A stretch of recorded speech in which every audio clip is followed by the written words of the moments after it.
right? Psalm 90 verse 12, teach us to number our days that we may gain a heart of wisdom. Next book, Colossians chapter 3 verse 17. And whatsoever you do in word or deed, do all in the name of the Lord Jesus, giving thanks to God and the Father by Him. Lord Jesus, hallelujah, speak to your people, Lord God, anoint the word, anoint the hearer and the speaker of your word this afternoon, Lord God. Release the spirit of revelation, wisdom, and understanding, Lord God. And meet the needs of your people, O Lord Jesus. I don't know what their circumstances right now, but I do believe, Lord God, nakatatagpuin mo po ang kanilang mga samot na langin sa hapong ito, Lord God. Lord, hayaan mo po na itaas namin ang iyong pangalan. Let your name be lifted up in this place, O God. Cover us with your blood and let your Holy Spirit, Lord, manifest, Lord, sa aming kalagitnaan at maging sa mga nanonood sa live stream, Lord God, malaya ka pong kumilos sa kanilang buhay. We give you the glory, honor, and praise in Jesus' name. Amen. Praise God. You may all be seated at palakpakan natin ang Panginoon, mga kapatid. Hallelujah. The title of our message today, praise God, is numbering your days. Somebody say, numbering your days. Praise God. Medyo scary, Medyo scary yung title, Parang binibilang mo na yung araw mo,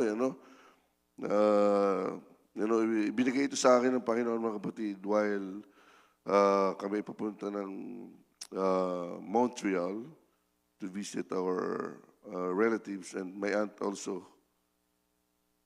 Sabi ko, ang bilis talaga ng panahon. We just visited there 7 months ago. At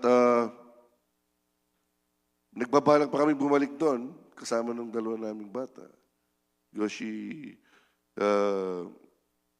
told us to come back again together with our kids.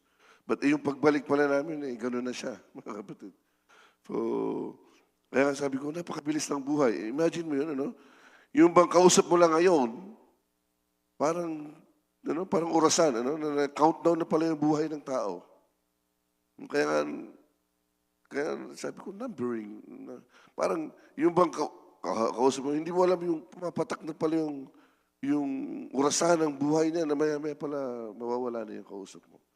So wala tayong katiyakan sa mga bagay na pwede nating panghawakan, na hindi natin kaya panghawakan, mga kapatid, katulad ng buhay natin. Wala po tayong katiyakan sa mundo ito, mga kapatid. Kaya pinapaalalahanan tayo ng Diyos na pahalagahan po natin yung mga bagay na dapat nating pahalagahan. Kung buhay pa yung mga parents nyo, mga kapatid, spend time with your parents. Kasi darating po yung panahon, hindi na natin sila makakakwentuhan, makakasama. It's sad to say, yun po yung fact na nangyayari sa buhay natin. Yan lang po yung bagay na hindi talaga natin kayang bigyan ng seguridad sa buhay natin, sa mundong ito. Yung buhay po natin. Malakas ka ngayon, bukas mahina ka. Yan po ang katotohanan, mga kapatid. Hindi natin kayang sabihin na sabi nga ng Bible, pupunta ako doon bukas. Ito yung mga plano ko bukas. Pero hindi mo alam, kukunin ka pala ni Lord sa araw na sa gabi na yun.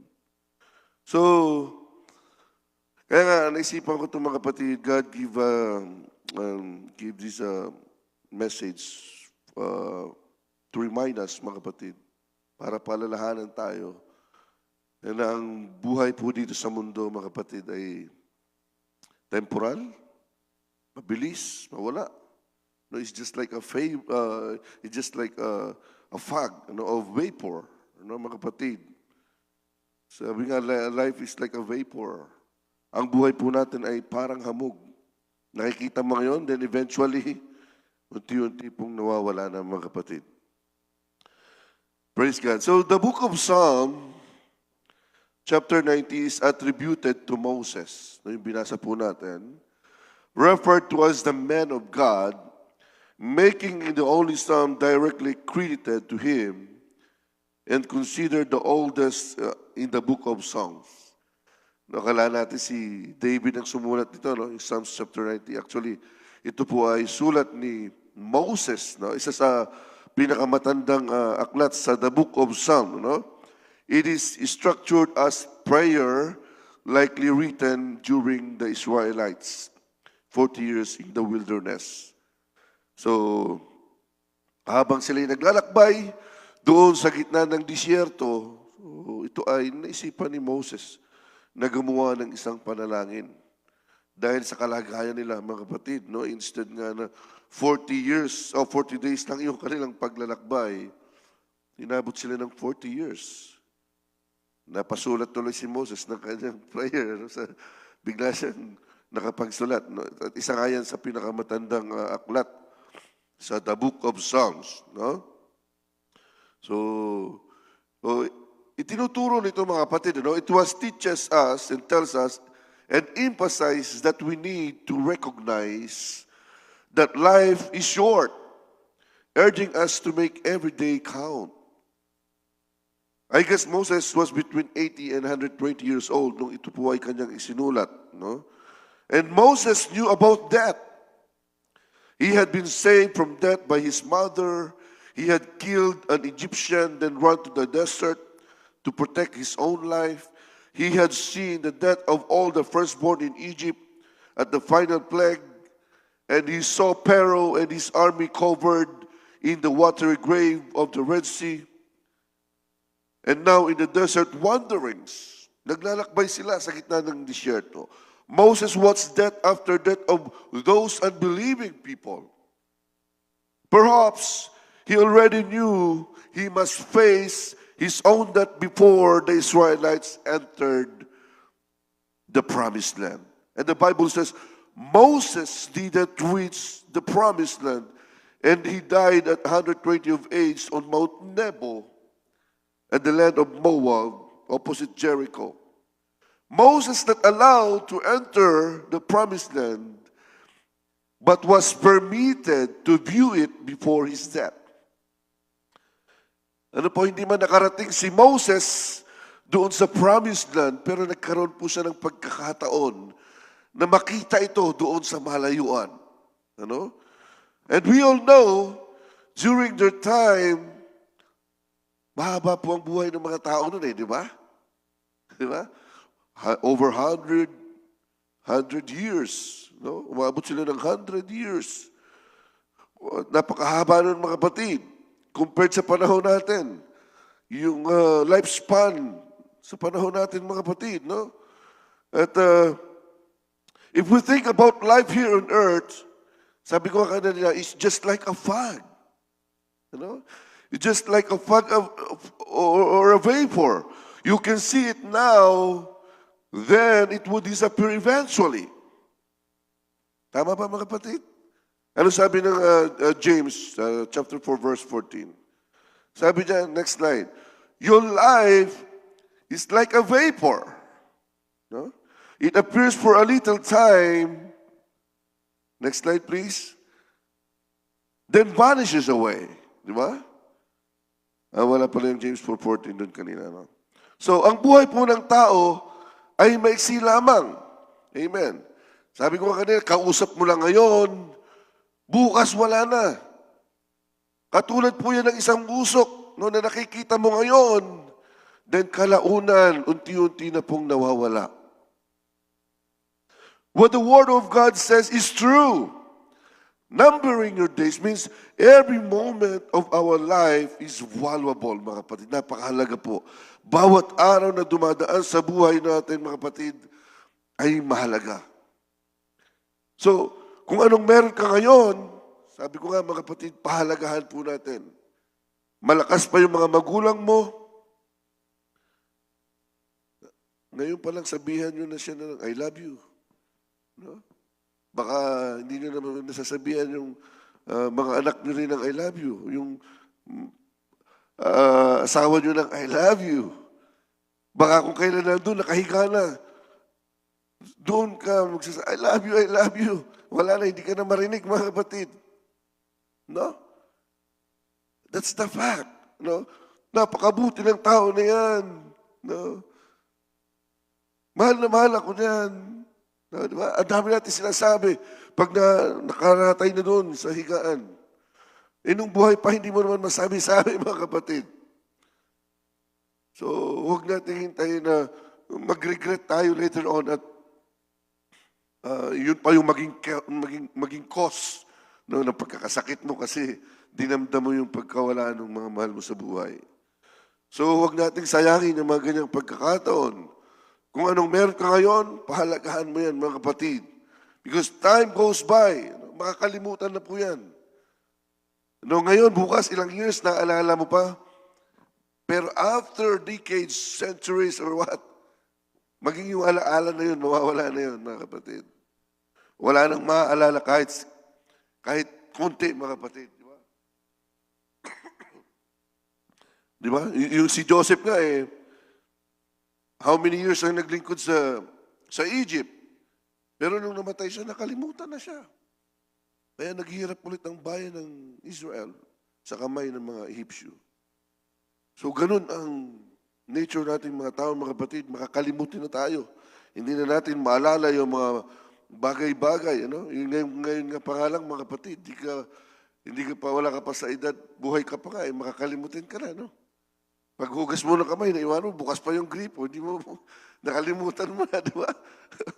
Nagbukas ka nagluluto ka, hindi mo pala alam.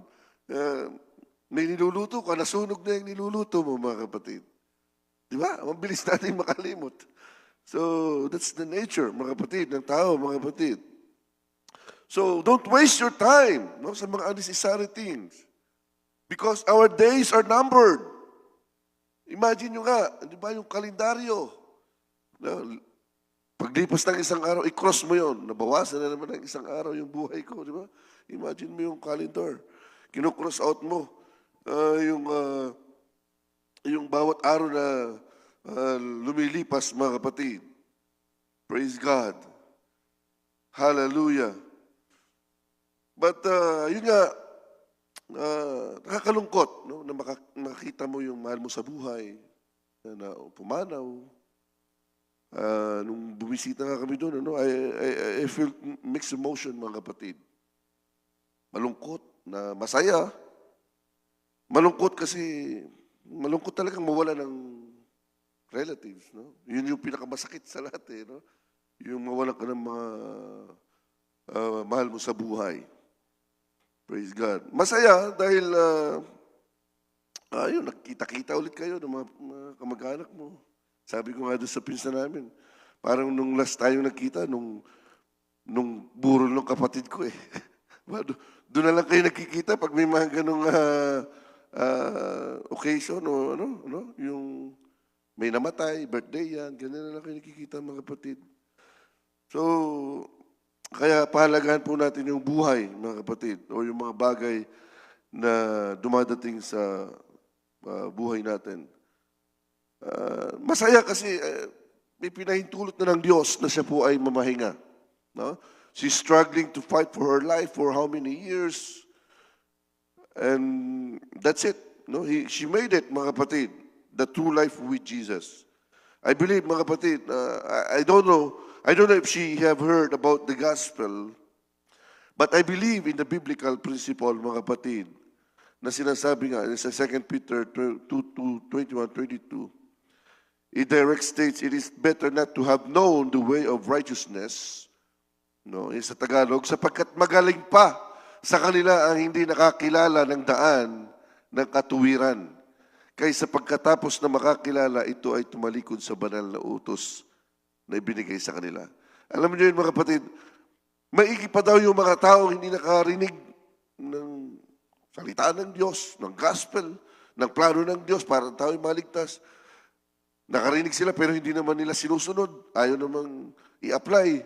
Kaysa doon sa nakarinig na hindi naman sumusunod.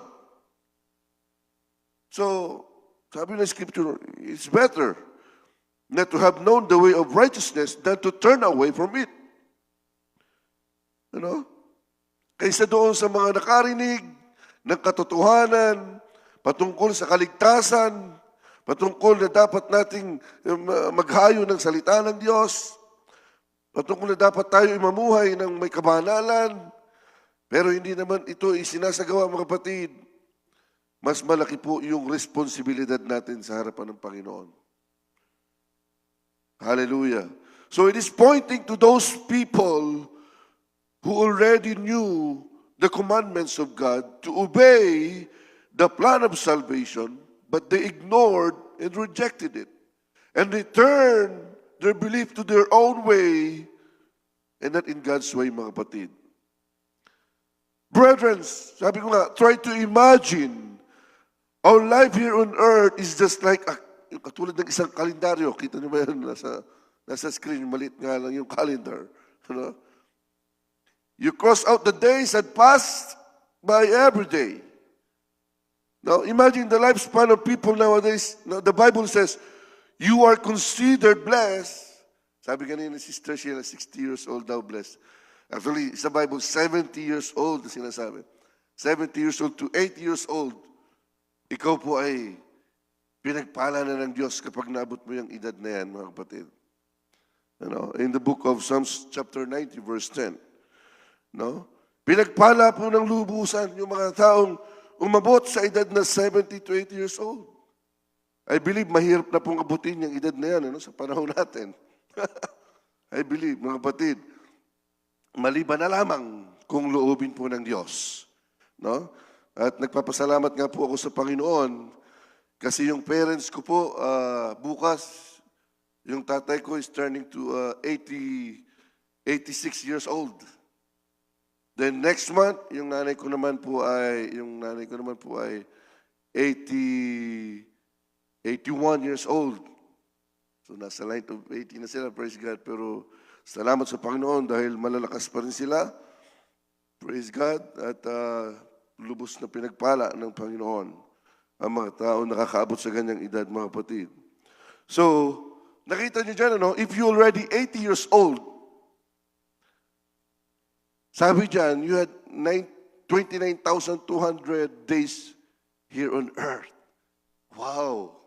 At kung ikaw naman ay 50 years old, sa panahon na ito, so nakonsume mo na yung 18,250 days, dito sa lupa, So, meron ka pang natitirang 10,950 days left kung aabutin mo yung edad na 80 years old. Di ba? Ganyan ang buhay. Pero it's sad to say, hindi ganun Hindi sa sequence ng edad ang pag-alis ng tao sa mundo Meron nga, baby pa lang, kinukuha na ng Panginoon. But, napaka-blessed, kung aabutin natin yan, mga kapatid. So, could you imagine, how our life running over every day, mga kapatid? But sabi ko nga, it's sad to say, it is not about the sequence of age kasi merong bata pa nga lang, kinukuha na ng Diyos. Wala po sa edad ang basihan ng Diyos kung kailan niya kukunin ang tao, mga kapatid. That's why many people giving the wrong perception about life. They usually telling us, tsaka na lang ako maglilingkod sa Diyos. Kasi bata pa naman ako. Bata pa naman ako. People doesn't understand that our days are numbered. Wala kang assurance. Wala kang assurance na buhay ka pa bukas. It's too late for you to decide na maglilingkod ako bukas sa Diyos. And that's the only thing na, mga kapatid, na hindi nga natin kayang panghawakan ay yung ating buhay. Kung buhay pa tayo bukas, mga kapatid, tanging ang Diyos lang ang nakakaalam kung kailan at kailan tayo, mga kapatid, tukuhanin ng Diyos. Many assume there will always be another opportunity. Yet, the Bible cautions that life is uncertain and time is limited. Proverbs 27 verse 1 reminds us that boast about tomorrow. Huwag daw po nating ipagyabang ang araw ng bukas. For we do not know what a day may bring. Take this opportunity to decide. Sabi nung kanta kanina, di ba? Sa ating devotion, I have decided to follow Jesus. Mga kapatid, no turning back. Lord, I want to follow you, Lord God. I will follow you, Jesus. While the presence of God is still here, take this opportunity to serve God wholeheartedly. Ibigay mo na ang buong buhay mo sa Diyos kasi sa ayaw at sa gusto mo, kukunin niya ng Diyos. Dahil siya naman po talaga ang may-ari ng buhay natin. Then what if kinuha ng Diyos ang buhay mo at wala ka sa presensya niya? Sinong nawalan? Ang Diyos ba? Hindi. Tayo ang nawalan, mga kapatid. No? Kung saan-saan ka, nandun, bigla kang inabutan ng oras mo, ng appointed time mo. Natigo ka, hindi mo alam, wala ka sa presensya ng Panginoon. Di ba? Like what I have said before, maglingkod man tayo sa Diyos o hindi, ang Diyos po ay mananatiling Diyos. Amen. Ang Diyos po ay mananatiling Diyos na hahatol sa atin. So the failure to choose Christ when given the chance is a decision with eternal weight, mga kapatid. The Bible consistently urges immediate faith, wholehearted surrender and obedience. Christ stands at the door and knocks, but He does not force to enter, mga kapatid. Yes, kumakatok ang Panginoon, pero hindi niya pinipilit yung sarili niya na pumasok sa iyo unless pagbuksan mo siya, mga kapatid. Brothers and sisters, the greatest strategy is not ignorance of the gospel, but hearing the truth and walking away. The call of the Scripture is clear. Choose Christ, choose life, and choose Him today. Amen? Brethren, if God would check your past thousands of days, nakatulad na nakita kanina, mga kapatid, and He review it, how would you think God evaluate your life while you are on earth, mga kapatid, and serving God? Ano kaya ang sasabihin ng Diyos? Mga kapatid, sabi ni Lord, "O ikaw, Pedro, ilang taon ka na?" Sabi ni Pedro, 70 years old po. Wow. Okay, check ko nga kung ilang years ka naging tapat sa paglilingkod sa akin. Umabot kaya sa half of your age ang patuloy mong pagiging tapat? Sa akin? Sa paglilingkod mo sa akin? Yes, Lord! Sabi ni Peter. Okay, good. You are faithful. Kahit dinanay mo ako ng 3 beses. Diba? 3 beses nang dinanay ang Panginoon. But notice it, mga kapatid, God didn't count your failure. Hindi po tinitingnan ng Diyos kung ilang beses kang nadapa, nagkamali, nagkasala. No? Because He knew na wala po naman talagang makakapasa sa atin. If we will base on our spiritual walk, mga kapatid, on God's standards, mga kapatid, wala pong papasa sa atin kahit isa. Kapag ang pinagbasihan natin ay ang standard ng Diyos. You know? But, He knew na nagsusumikap ka para makasunod sa kalooban ng Diyos.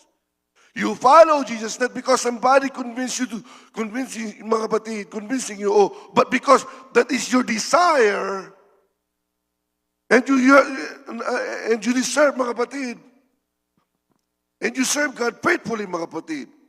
Yun yung desire ng puso mo, at yun ang gusto mo mangyari, na maglingkod ka ng kusa, mga kapatid, sa Diyos. Sabi ng Panginoon, how about you, Judas? Ilang taon ka, Judas, ilang taon kang naglingkod sa akin ng tapat?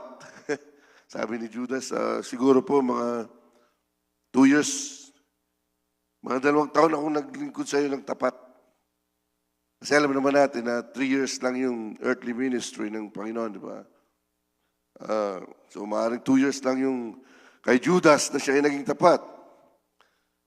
And could you imagine, mga kapatid, after Judas betrayed Jesus, nag-start na pala yung orasan niya, no? Na in the next following days, Magpapakamatay na pala siya. No? He was one of the chosen disciples. Hindi natin pwedeng sabihin hindi siya naglingkod, mga kapatid. He walked with Jesus. He had a conversation with Jesus.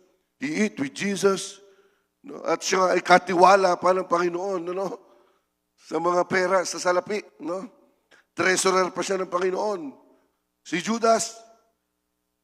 But he never used the time, yung natitirang oras, na para sana humingi siya ng tawad sa Diyos dahil sa ginawa niya. No, instead na humingi siya ng tawad, ay binigti niya ang kanyang sarili. No? Hindi yung binigti sa lega. Alam niyo ba kung paano namatay si Judas? Si Judas namatay siya, binigti niya, nakatiwarik, nakatali. Sumabog yung kanyang tiyan, mga kapatid. Tinali yung paa niya sa puno. Baliktad. Yung pala ganun, pag nagtagal pala yun, sumasabog yung laman loob mo sa... Ganun siya namatay. Hindi sa leeg siya nagbigti, kundi pabaliktad, mga kapatid. Basahin sa Bible. Oh. So, 2 years ka naging tapat sa paglilingkod. Tapos kalaunan, ganun lang pala mangyayari sa iyo, mga kapatid, no? Mamamatay lang pala ng walang kabuluhan. Sayang, mga kapatid, no? Naubos yung oras niya na hindi man lang nakahingi ng tawad. You know? The danger of that scenario, mga kapatid, was Judas knew the righteous of God, the righteous way of God, but he never obeyed it. But he didn't repent from his sins. Kahit sana nanghingi siya ng patawad, mga kapatid, at least nabigyan pa siya ng panibagong pagkakataon ng Diyos, no? Na may tuwid yung kanyang mga pagkakamali. No? He was on fire at first, but after he got failed, mas pinili niya, mga kapatid, na lumayo sa presensya ng Panginoon kaysa humingi ng tawad at magpatuloy sa paglilingkod. And many believers today, panahon natin, was on fire in the beginning, no? Ng kanilang paglilingkod, but it's sad to say, when the challenges comes, they started to turn away their back from Jesus, mga kapatid. Tumalikod na sila sa Panginoon na inakala nilang wala nang solusyon sa problema nila. Akala ko ba kasama ko ang Panginoon? No? Akala ko ba hindi niya ako pababayaan? So hindi niya naunawaan, mga kapatid, na ang bawat bagay dito sa mundo ay may proseso. No? Hindi agad-agad ay nandyan. And the worst thing is, naabutan na sila ng kanilang panahon at hindi na sila nakabalik sa Panginoon. Yun ang nakakatakot, mga kapatid. Di ba? Nakakilala ka sa Panginoon, dumating ang pagsubok, tumalikod ka sa Panginoon, hindi ka na bumalik. Inabutan na ng appointed time na kinuha na ng Panginoon. You know what? God expected you to be a kingdom-minded. No, kahit man lang sana sa nalalabi nating buhay dito sa lupa, mga kapatid, nobody knows kung hanggang kailan tayo dito. Brothers and sisters, be faithful in serving God, mga kapatid. Amen. And how we're gonna do it, mga kapatid? Paano po natin gagawin ang mga bagay na yan? Di ba? God wants to see you pursuing your life, mga kapatid. Tuloy lang, pursuing your life to serve Him. He wants to see you sharing the gospel. We are running out of time, mga kapatid. Don't stop preaching and teaching the gospel.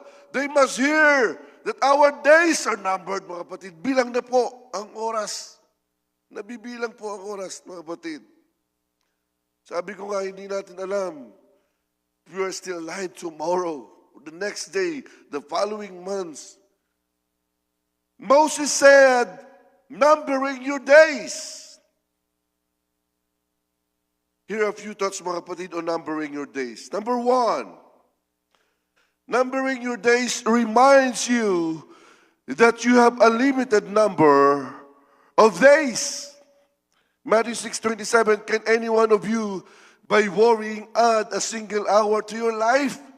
Sabi ng Panginoon, sino sa inyo ang makapagdaragdag man lang sa inyo ng 1 oras sa kanyang buhay sa pamamagitan ng kanyang pag-aalala? Sobra tayong mag-alala mga kapatid. Pero sabi ng Panginoon, meron ba sa inyo, kaya nyo bang dagdagan ng buhay nyo kahit 1 oras lang? Diba?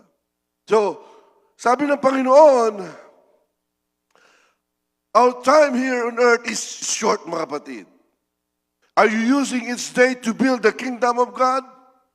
In our home, workplace, school, did you share about Christ? This is the only Savior. Take courage to share it. Show your light upon them. Can they see Jesus in me? Nakikita ba si Jesus sa buhay ko? Sa trabaho natin, sa school, sa bahay natin, sa community, nakikita po ba ang Panginoong Jesucristo sa buhay natin? You know? Did you spend it strengthening your relationship and serving the Lord or wasting it on unimportant things, mga kapatid? Number 2, number your days also teaches you to treasure your days. Proverbs 27 verse 1, do not boast about tomorrow, for you do not know what a day may bring. Huwag daw po natin ipagyabang ang araw ng bukas. You know? So, this verse emphasizes human limitation in warns against arrogant self-reliance, urging trust in God's sovereignty rather than prideful assumptions about the future. Numbering your days is making the most of the time God has given you. When you number your days, you become aware of just how quickly life can pass by. Every single moment is matter to you because you know already the meaning and purpose of your life here on earth. Number 3, numbering your days reminds you to live with intention. Now, sabi nga ng isang philosopher, the great philosopher Dolly Parton said, don't get so busy making a living that you forget to make a life. Numbering your days is living with purpose and intent, not just drifting along. Everything would be valuable once you know the purpose of life. Don't just simply go with the flow. There is no direction, mga kapatid, if you never do it without intention, mga kapatid. Sabi nga ng Ephesians, di ba? It is on wisdom and time. Look carefully and then how you walk not as unwise, but as wise, making the best use of the time. See then that you walk circumspectly, not as fools, but as wise. Verse 16, redeeming the time because the days are evil. Redeeming the time. No, when we hear the word redeeming the time, para bang nagmamadali, ano? Dahil ang panahon po natin ay lubahan ng napakasama. Mga kapatid, every moment is precious. Every day and year is a gift from the Lord. Count every day and use it for God's glory. Hallelujah. Huwag po natin sayangin ang panahon na nalalabi sa buhay natin. Brethren, there are so many distractions and priorities in this life. The reason why we cannot able to focus on Jesus, mga kapatid, and think about it, we are running out of time. People always seeking for a better life. We work hard to get a better life. We bought a car and house to experience better life. We bought insurances to secure our life. There's nothing wrong with that, mga kapatid, no? Walang masama sa mga bagay na yan. But God reminded us, don't rely so much on things that are just temporal. Don't so complacent, mga kapatid, and put so much value for all these things. It might alter your trust and losing your faith in God. You know? We are so much confident, mga kapatid, and thought that our faith was really anchored to Jesus. But after losing one of these things, we failed to follow Him. Di mo namamalayan, mga kapatid, hindi ka na pala sa Diyos nagtitiwala, kundi sa mga bagay na meron ka ngayon. At di mo ito kayang mawala, mga kapatid. Remember the parable of the rich young ruler? Illustrates the sorrow of failing to choose Christ. Though he desired eternal life and stood face to face with Jesus, he walked away because he valued his positions more than obedience. Akala niya sa isip niya, kaya na niyang sumunod sa Panginoong Hesus, no, nung binatang mayaman. Pero hindi niya pala kayang ipagpalit ang mga bagay na meron siya. Hindi niya pala kayang isuko sa Diyos ang anumang meron siya, mga kapatid. No?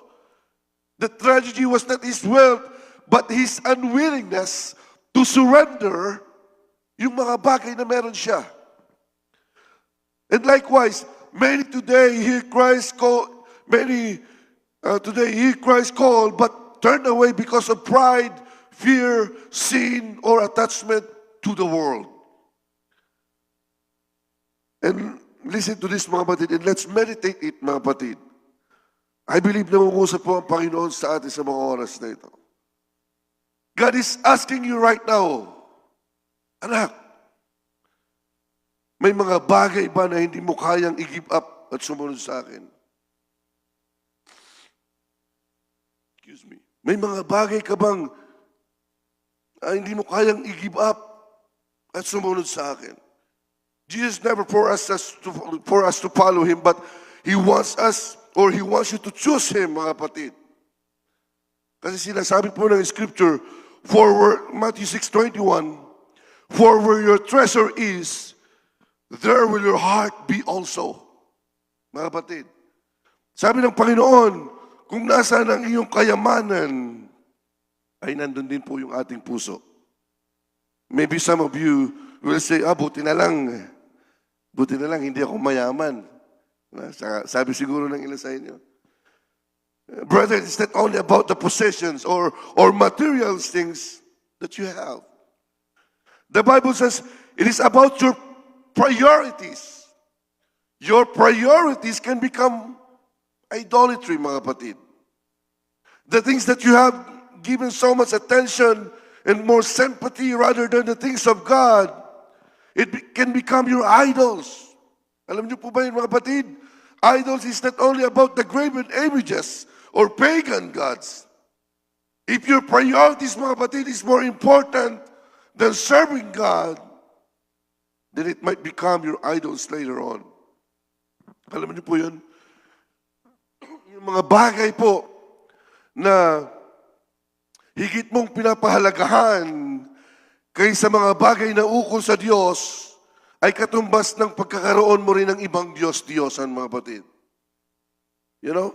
When a person delays, sinasabi dito, mga kapatid, yung mga bagay na lubos-lubos, mga kapatid, yung paglalaan natin ng oras, na hindi na po natin naiisip yung mga bagay na ukol sa Panginoon, ay nagiging isang Diyos-Diyosan po yan sa mata ng Diyos. At alam po naman natin na God hates idolatry, mga kapatid. When a person delays, ignores, or outright rejects Christ, they are not choosing neutrality, they are choosing separation from God. Kaya sinasabi po ng Scripture natin, teach us to number our days that we may get a heart of wisdom.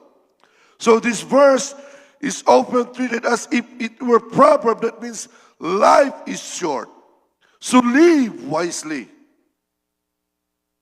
Maiksi lang po ang buhay. Kaya mamuhay po tayo ng may katalinuhan. In other words, piliin po natin yung mga bagay na makapagpapalapit po sa atin sa Diyos. Amen. That's how we become live wisely if we choose the things of God. Numbering your days, it is a key part of meditation on God and on living as the people of God. Hallelujah. A reflection on time leads us to see how weak we are and how short our lives are, mga kapatid. Hallelujah. Such realism about our weaknesses is the necessary foundation of any true wisdom. Psalms 39 verse 4, O Lord, make me know my end, and what is the measure of my days. Let me know how fleeting I am. So the shortness and weakness of human life are the fruit of sin and judgment in the world. Kung bakit po ang buhay ay maiksi at mahina, ay dahil bunga po ito ng ating kasalanan, mga kapatid. Bunga ng kasalanan ng tao sa simula pa lamang. And Moses acknowledged that sin, frankly, saying, You have set our iniquities before you, our secret sins in the light of your presence. Psalms 90 verse 8. So he knows that his holy God visits his judgment on sinners. For all days pass away under your wrath. We bring our years to an end like a sight. Who considers the power of your anger and your wrath according to the fear of you. Verse 9-11, mga kapatid. Praise God.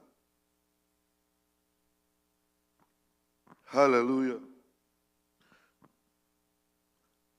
Sinasabi dito, mga kapatid, it is surely frightening to think that God's wrath will equal all the obedience that is due to Him. Brothers and sisters, although life is short and the wrath of God is terrifying, the mercy and protection of God for His people are great. God is the home of His people. Lord, you have been our dwelling place in all generations.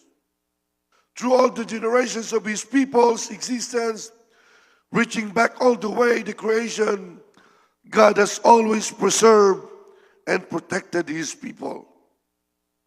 You know, even in the Garden of Eden, He promised that He would redeem His own people. And God remains the home of His people because He is the redeeming God.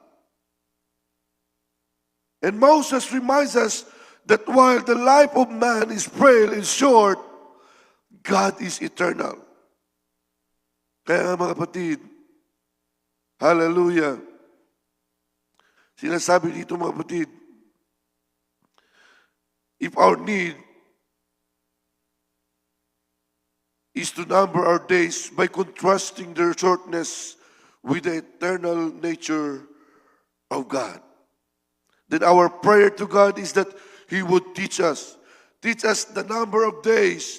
We will never learn that lesson in our own or our own strength. We are not only ignorant if left to ourselves, but we suppress the truth in unrighteousness. Malapit na ako matapos mga kapatid. Praise the Lord. And sinasabi dito that we convince ourselves that we have a long time to live. And as long we are healthy, we really believe that we will live forever in this body. But we need a teacher. And the only teacher that who can rescue us from ourselves is God, mga kapatid. And the last part of our text today, mga kapatid, Colossians 3, verse 17. And whatsoever you do in word or deed, do all in the name of the Lord Jesus, giving thanks to God and the Father by Him. Mga kapatid, alam po naman natin, we already knew and we already heard how valuable every moment sa buhay po natin. God's Word reminded us ano man po ang mga ating gagawin sa salita at sa gawa, gawin po natin ito sa pangalan ng ating Panginoong Hesus. In other words, let Him be part of your everyday life. That we call it lifestyle. Maging bahagi po ito ng ating buhay sa araw-araw. Numbering your days with Jesus is valuable days, mga kapatid.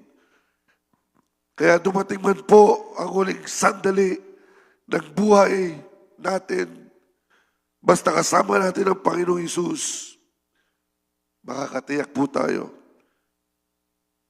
na tayo ay nasa presensya, nasa piling ng ating Panginoon.